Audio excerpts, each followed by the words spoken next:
ठाकरे बंधू आज सत्ताधाऱ्यांवर अक्षरशः तुटून पडल्याचं पाहायला मिळालं। राज ठाकरेंनी दुबार मतदारांची यादीच दाखवली।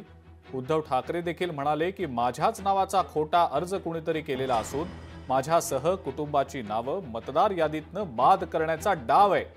उद्धव ठाकरे नावानं व्हेरिफिकेशनसाठी खोटा अर्ज देखील केला गेल्याचं उद्धव ठाकरेंनी टीका करत म्हटलं।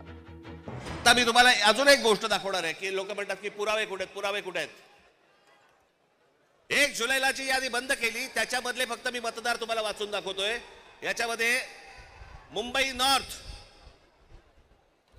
इकडे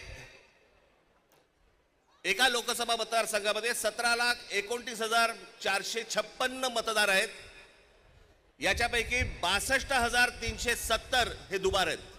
नाशिक लोकसभा मतदार आहेत 19,34,349 आणि दुबार मतदार आहेत 99,673।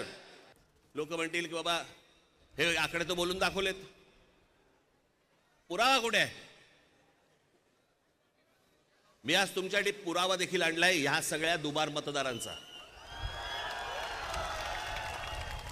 काढते कापड, हे सगळे दुबार मतदार आहेत।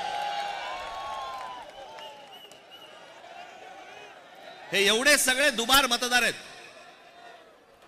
हे मी तुम्हाला आता जेवढे फक्त मतदारसंघ सांगितले तेवढ्यातले फक्त दुबार मतदार आहेत। आज मी दाखवतो एक असा अर्ज आहे की त्याच्या अर्जाखाली एक शेरा आहे। तो शेरा पहिल्यांदा वाचतो, त्याच्यानंतर मी नाव वाचतो की सदर अर्जाबाबत अर्जदार, आता अर्जदाराचं नाव मी नंतर सांगतो, यांची भेट घेऊन सदर अर्जाबाबतची पडताळणी केली असता हा अर्ज आम्ही केलेला नाही असा अभिप्राय मिळाला आहे। त्या आधारे सदर अर्ज रद्द म्हणजे बाद करण्यात आलेला आहे।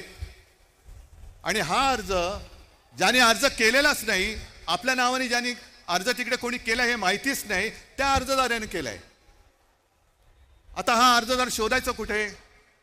तर त्या अर्जदाराचं नाव आहे उद्धव बाळासाहेब ठाकरे। उद्धव बाळासाहेब ठाकरे या माणसाने हा व्हेरिफिकेशनचा अर्ज केलाय ऑनलाईन, जो उद्धव बाळासाहेब ठाकरेलाच माहिती नाही। त्याच्यावरती मोबाईल नंबर खोटा आहे।